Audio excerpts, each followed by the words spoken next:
Good morning students. मैं doctor Prem Bafna, associate professor in political science, government college Sujangarh. British संविधान के अंतर्गत आज के लेक्चर का टॉपिक है ब्रिटिश प्रधानमंत्री नियुक्ति, कार्य और शक्तियाँ। ब्रिटेन में संसदीय शासन प्रणाली है। संसदीय शासन व्यवस्था में कार्यपालिका का एक औपचारिक प्रधान होता है तथा दूसरा वास्तविक प्रधान। वहाँ कार्यपालिका की द्वैधता विद्यमान है, यानी कार्यपालिका दोहरी है। औपचारिक प्रधान वहाँ का राजा या रानी है और वास्तविक कार्यपालिका मंत्रिमंडल है। प्रधानमंत्री मंत्रिमंडल का प्रधान है।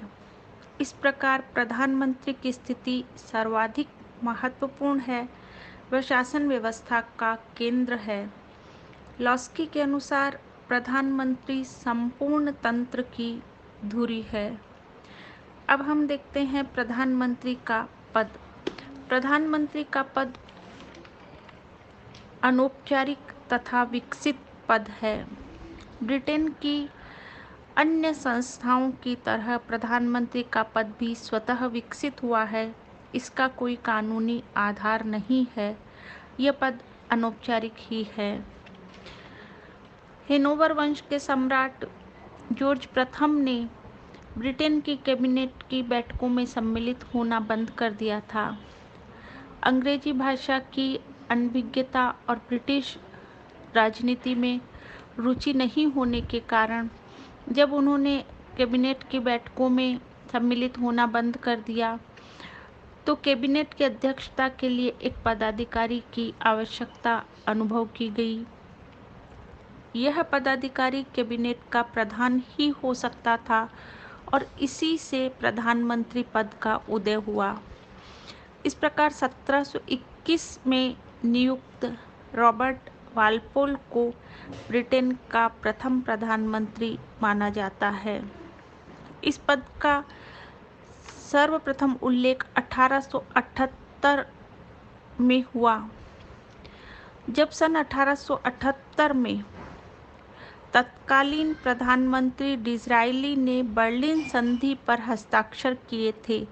तब सबसे पहले उसके लिए राजकोषीय कोष का प्रथम लॉर्ड इंग्लैंड का प्रधानमंत्री, first Lord of his Majesty's treasury, prime minister of England शब्दों का प्रयोग किया गया, जिससे विदेशी लोग हस्ताक्षरकर्ता की स्थिति को समझ सके। बाद में सन 1906 में उसका स्थान निर्धारित किया गया और यॉर्क के आर्कबिशप के बाद उसे राज्य का चौथा नागरिक माना गया। सन 1937 के राजमुकुट के मंत्रियों से संबंधित कानून, minister of the crown act में सबसे पहले प्रधानमंत्री व राजकोषीय कोष के प्रथम लॉर्ड के पद का अस्तित्व स्वीकार किया गया और उसके अधिकारी के लिए 10,000 पाउंड वार्षिक वेतन निर्धारित किया गया। समय समय पर इसमें वृद्धि भी हुई। सेवानिवृत्ति के बाद उसे पेंशन भी प्राप्त होती है, लेकिन इस कानून में प्रधानमंत्री के कार्यों और शक्तियों का उल्लेख नहीं किया गया। इस प्रकार यह कहा जा सकता है कि प्रधानमंत्री की शक्तियों का कोई कानूनी आधार नहीं है। ग्लेडस्टोन ने इस बात को लक्ष्य करते हुए कहा है कि इतने बड़े पदार्थ की इतनी छोटी छाया इतने बड़े संसार में कहीं देखने को नहीं मिलती। अधिकारों और विशेषाधिकारों के औपचारिक दिखावे के बिना इतना अधिक शक्तिशाली व्यक्ति कहीं दिखाई नहीं देता है। अब देखते हैं प्रधानमंत्री की नियुक्ति। सैद्धांतिक रूप से प्रधानमंत्री की नियुक्ति सम्राट द्वारा की जाती है, परंतु व्यवहार में लोकसदन के बहुमत दल के नेता को ही सम्राट के द्वारा प्रधानमंत्री पद पर नियुक्त किया जाता है। यद्यपि ऐसे अवसर हुए हैं जबकि प्रधानमंत्री की नियुक्ति में सम्राट के द्वारा अपने विवेक का प्रयोग किया गया, पर अब लगभग प्रधानमंत्री की नियुक्ति में सम्राट द्वारा अपने विवेक का प्रयोग किए जाने के अवसर समाप्त हो गए हैं। प्रधानमंत्री के लिए संसद सदस्य होना अनिवार्य है। ये आपको ध्यान रखना है कि इस संबंध में यह परंपरा स्थापित हो गई है कि प्रधानमंत्री लोक सदन में से ही होना चाहिए, लोकसभा में से नहीं। 1902 के बाद से कोई भी पीएम प्रधानमंत्री नहीं हुआ है, वह लोक सदन में से ही होता आया है। विचारक कीथ के शब्दों में कहा जा सकता है कि प्रधानमंत्री पद के लिए किसी कुलीन पुरुष का चुना जाना अब एक असाधारण सी बात हो गई है। ब्रिटेन की शासन व्यवस्था में प्रधानमंत्री की स्थिति निश्चित रूप से अत्यंत महत्वपूर्ण है। जेनिंग्स ने इस कारण प्रधानमंत्री को संपूर्ण विधान की आधारशिला बताया है। ब्रिटिश प्रधानमंत्री के संबंध में ग्लैडस्टोन ने कहा है, उसकी व्यक्तिगत जानकारी के बिना किसी भी विभाग में कोई भी बड़े महत्व की बात चर्चित या निर्धारित नहीं होती है और न उसके करने की योजना ही बनाई जा सकती है। प्रत्येक महत्वपूर्ण कार्य मंत्रिमंडल में रखे जाने से पहले प्रायः उसे बताया जाता है। वही मंत्रिमंडल की कार्यवाही से राजा को अवगत कराता है और राज सिंहासन के महान अधिकारी से अनेक बार भेंट करता है। प्रशासन में प्रधानमंत्री को व्यापक शक्तियां प्राप्त है, जो इस प्रकार हैं। फर्स्ट पॉइंट है मंत्रिमंडल का निर्माण। मंत्रिमंडल के निर्माण के लिए प्रधानमंत्री उसके सदस्यों की सूची तैयार करता है, जिसे सम्राट विधिवत स्वीकार कर लेता है। यानी प्रधानमंत्री जिन किन्हीं व्यक्तियों को मंत्री पद पर नियुक्त करने की सिफारिश करता है, सम्राट उसे स्वीकार कर लेता है। यद्यपि प्रधानमंत्री को अपने सहयोगियों का चुनाव करने में अनेक बातों का ध्यान रखना होता है। अपने दल के अंदर विभिन्न व्यक्तियों की स्थिति, विभिन्न भौगोलिक क्षेत्रों और समुदायों को प्रतिनिधित्व, सदस्यों की योग्यता और दक्षता, उनके समाज सेवा की भावना आदि बातों का प्रधानमंत्री ध्यान रखता है। लेकिन अंतिम रूप से इस संबंध में प्रधानमंत्री की इच्छा ही सर्वोपरि होती है। व्यावहारिक अनुभव के आधार पर यह कहा जा सकता है कि इस संबंध में न तो संसद और न ही दलीय कार्यपालिका ने उसके ऊपर कोई दबाव डाला है। सेकंड पॉइंट है मंत्रिमंडल का कार्य संचालन। प्रधानमंत्री न केवल मंत्रिमंडल का निर्माण वरन उसकी समस्त कार्यवाही का संचालन करता है। वह मंत्रिमंडल की बैठकों का सभापतित्व करता है और मंत्रिमंडल की कार्यविधि पर उसका नियंत्रण होता है। कभी कभी मंत्रियों के बीच परस्पर मतभेद उत्पन्न हो जाते हैं। ऐसे में प्रधानमंत्री औचित्य अनुचित्य का निर्णय करके विविध मंत्रियों के मतभेदों को दूर करता है। प्रत्येक मंत्री किसी मुख्य प्रस्ताव को प्रस्तुत करने से पूर्व सामान्यतः प्रधानमंत्री की राय अवश्य ही लेता है और यह बात उसे मंत्रिमंडल का पथ प्रदर्शक या मार्गदर्शक बना देती है।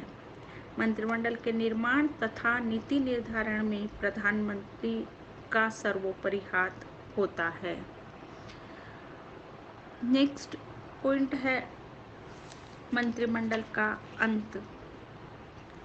विधि के अनुसार मंत्रियों को पदच्युत करने का अधिकार सम्राट का विशेषाधिकार है, लेकिन व्यवहारतः यह परंपरा स्थापित हो गई है कि इस अधिकार का प्रयोग वह प्रधानमंत्री की मंत्रणा पर ही करेगा।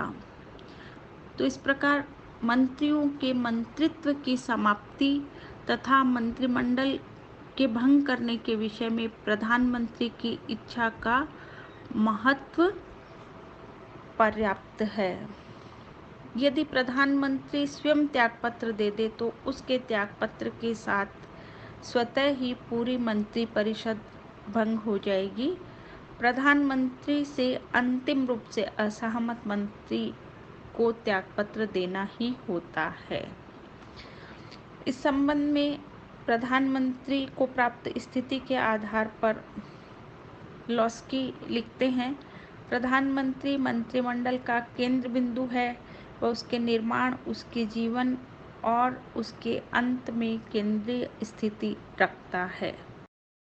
नेक्स्ट पॉइंट है शासन का संचालन।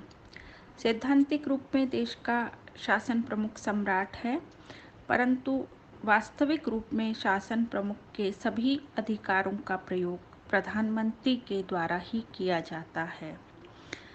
शासन पर सर्वोच्च नियंत्रण रखने हेतु प्रधानमंत्री द्वारा शासन के विभिन्न विभागों में समन्वय स्थापित किया जाता है। वह विभिन्न मंत्रालयों के कार्यों में सामंजस्य बनाए रखता है और उनके कार्यों की सामान्य देखभाल भी करता है। इसके अतिरिक्त राजकीय सम्मान प्रदान करने का कार्य सम्राट के द्वारा प्रधानमंत्री के परामर्श के आधार पर ही किया जाता है। समस्त महत्वपूर्ण राजकीय पदों पर नियुक्तियां या तो प्रधानमंत्री द्वारा स्वयं की जाती है या प्रधानमंत्री के परामर्श के आधार पर सम्राट द्वारा की जाती है, जैसे बिशप, राजदूत, न्यायाधीश, विभागीय प्रमुखगण, स्थायी बोर्डों और आयोगों के मुख्य अधिकारी। इन सबकी नियुक्ति में प्रधानमंत्री की इच्छा सर्वोपरि होती है। यद्यपि नियुक्तियों के संबंध में विभागीय मंत्रियों की राय ली जाती है, फिर भी प्रधानमंत्री का निर्णय अंतिम होता है। इसके साथ ही कोष का प्रथम लॉर्ड और कोष के संस्थापन मंडल का अध्यक्ष होने के कारण कोष के उच्च पदाधिकारियों के चयन में प्रधानमंत्री की सहमति आवश्यक होती है। नेक्स्ट पॉइंट है लोक सदन का नेतृत्व। लोक सदन के बहुमत दल के नेता को प्रधानमंत्री पद प्राप्त होता है और प्रधानमंत्री द्वारा शासन प्रमुख के साथ साथ लोक सदन के नेता के रूप में भी कार्य किया जाता है। प्रधानमंत्री अपने मंत्रियों के साथ संसद में संपूर्ण व्यवस्थापन कार्य का संचालन करता है। व्यवस्थापन के संबंध में नीति निर्धारित कर संसद का मार्गदर्शन करता है। समस्त सरकारी विधेयक प्रधानमंत्री के निरीक्षण में और प्रधानमंत्री के परामर्श के अनुसार ही तैयार किए जाते हैं। वार्षिक आय व्यय तैयार करने में प्रधानमंत्री का प्रमुख हाथ रहता है। संसद में शासन की नीति से संबंधित अंतिम तथा अधिकृत घोषणा प्रधानमंत्री के द्वारा ही की जाती है। इसके अतिरिक्त जो एक अन्य महत्वपूर्ण शक्ति है प्रधानमंत्री की, वो लोक सदन को विघटित करने की है। प्रधानमंत्री सम्राट को लोक सदन विघटित करने की सिफारिश कर सकता है और सम्राट सामान्यतः उसे अस्वीकृत नहीं करता। यह प्रधानमंत्री के हाथ में एक महत्वपूर्ण शक्ति है जिसके आधार पर वह लोक सदन के सदस्यों को अनुशासित और नियंत्रित रखता है।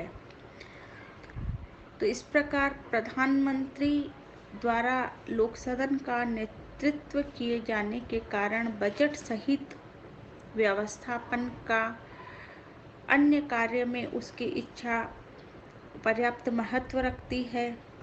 तो वह न केवल शासन वरन कानून निर्माण के क्षेत्र में भी नेतृत्व करता है।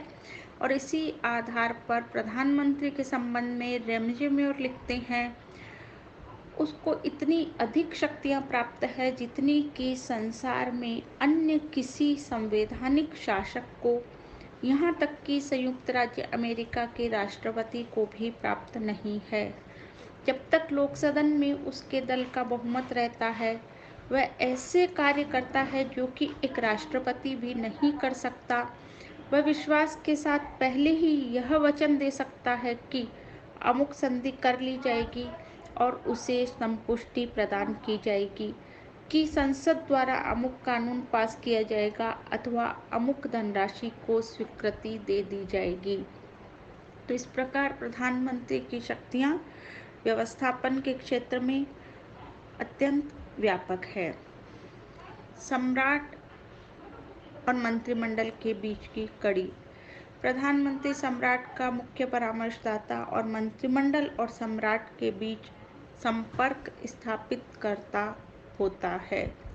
मंत्रिमंडल के निर्णयों और शासन संबंधी अन्य जो निर्णय हैं उनकी सूचना प्रधानमंत्री सम्राट को देता है।